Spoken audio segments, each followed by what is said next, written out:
From Pacifica, this is Democracy Now! We're on the road in Boston, Massachusetts. Changes and progress very rarely are gifts from above. They come out of struggles from below, and it's up to the answer to what's next depends on people like you. Today, the MIT professor and author Noam Chomsky joins us to talk about the global financial crisis and the G20, the NATO summit, the war in Afghanistan, Israel and Palestine, and much more.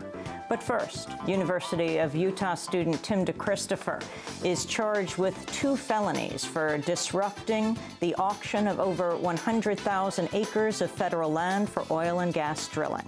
He faces up to 10 years in prison. All that and more coming up.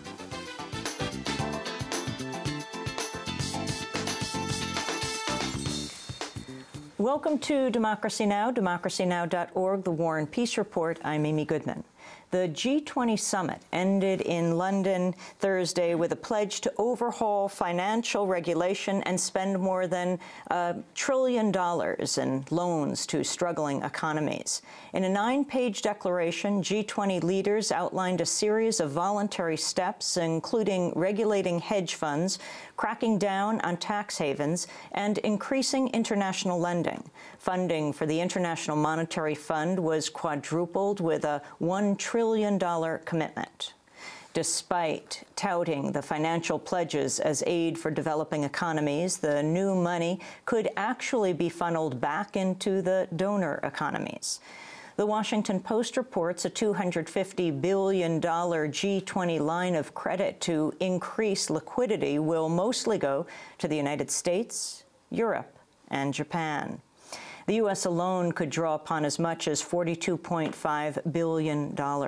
In France, clashes erupted at a protest Thursday ahead of today's opening of NATO's 60th anniversary summit.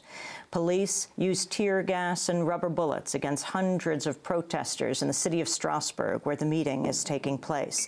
Some protesters pelted officers with bottles and rocks. Thousands of police officers are on hand as protests continue over the 2-day summit. Ahead of the meeting, a group of aid organizations has issued an appeal to NATO leaders, warning that an increased military occupation of Afghanistan will lead to a rise in civilian deaths. In a new report, 11 groups, including Oxfam and Action Aid, say, quote, too many military operations by foreign troops involve excessive force, loss of life, and damage to property. Here in the United States, a federal judge has ruled 3 prisoners at a U.S. military jail in Afghanistan can challenge their detentions in U.S. courts. The 3 were seized in foreign countries and brought to Afghanistan, where they've been confined at the Bagram Air Force Base for at least 6 years. There are about 650 prisoners at Bagram, but it appears the ruling would only grant habeas corpus to those seized abroad. The decision marked a loss for the Obama administration, which has mirrored the Bush administration in seeking to deny the prisoners habeas corpus rights. Ramzi Qassem, an attorney for one of the prisoners with the International Justice Network, said, quote, "This is a great day for American justice. A U.S. federal judge ruled that our government cannot simply kidnap people and hold them beyond the law," he said. In Illinois, a federal grand jury has charged former Governor Rod Blagojevich in connection with the alleged corruption that forced his removal from office. On Thursday, Blagojevich was charged with racketeering, extortion, and fraud. His brother and 4 other associates were also charged. Blagojevich was impeached in January following his indictment on bribery and wire fraud charges. The allegations against him include trying to sell President Obama's vacant Senate seat to the highest bidder. On Capitol Hill, lawmakers have approved President Obama's $3.5 trillion budget plan. The vote was split along party lines, save for 20 Democrats who joined Republican Congress members in voting against Senate Democrats, say they expect to pass their version of the bill later today. The House, meanwhile, has voted to grant regulators new authority to oversee the tobacco industry. The measure would allow the Food and Drug Administration to reject new tobacco products, bar additives, and restrict advertising. The measure is likely to face a Republican filibuster in the Senate. The former head of the bailed-out insurance giant AIG testified on Capitol Hill Thursday. Maurice Greenberg defended his role in steering AIG and blamed his successors after he left the company in 2005. AIG's business model did not fail. Its management did. AIG's business model has a long track record of success over many decades. AIG can recover from its immediate crisis, continue to be an employer of tens of thousands of hardworking Americans, and repay the assistance it has received from the American taxpayer, but only if both the government and AIG's management change their approach in dealing with its future. Greenberg has come under wide criticism for running AIG when it helped create many of the complex financial instruments that caused the current economic collapse. In Denver, a jury has found the University of Colorado wrongfully dismissed Professor Ward Churchill 2 years ago. Churchill sued the school after he was fired from a tenured position on charges of research misconduct. But Churchill maintains the allegations were a pretext to remove him for his political beliefs. In 2005, he described the September 11th attacks as a response to a long history of U.S. abuses and called those who were killed in 9/11 as little Eichmanns.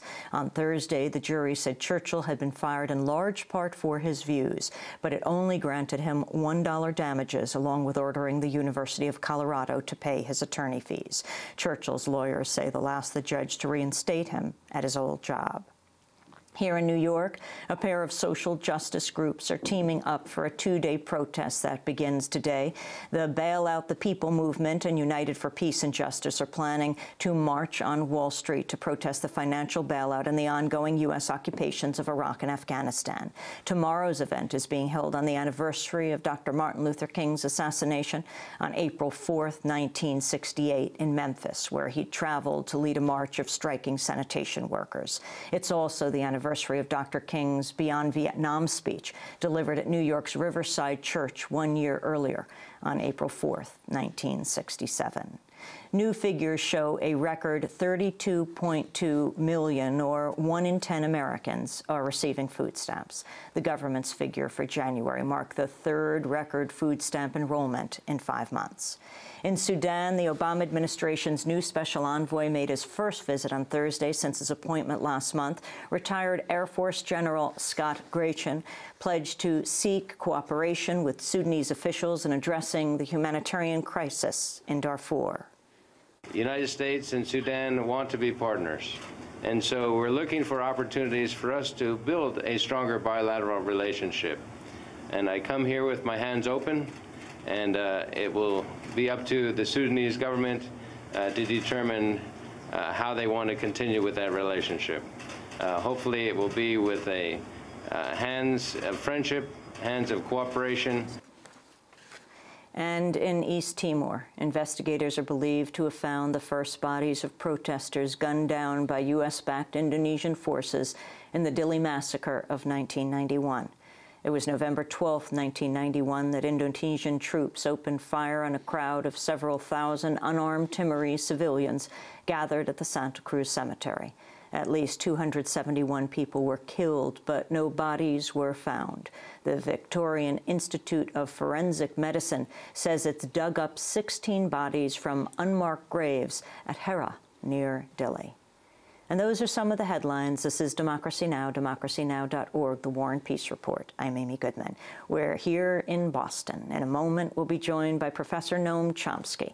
He is joining us here in a Watertown studio, but first we're going out to Utah for an update on the case of Tim DeChristopher. In December, the University of Utah student disrupted the Bush administration's last-minute move to auction off oil and gas exploitation rights on 150,000 acres of federal land in Utah. DeChristopher was arrested after he posed as a bidder and bought 22,000 acres of land in an attempt to save the property from drilling. Speaking on Democracy Now! Days after that auction, DeChristopher explained his decision to disrupt the bidding process.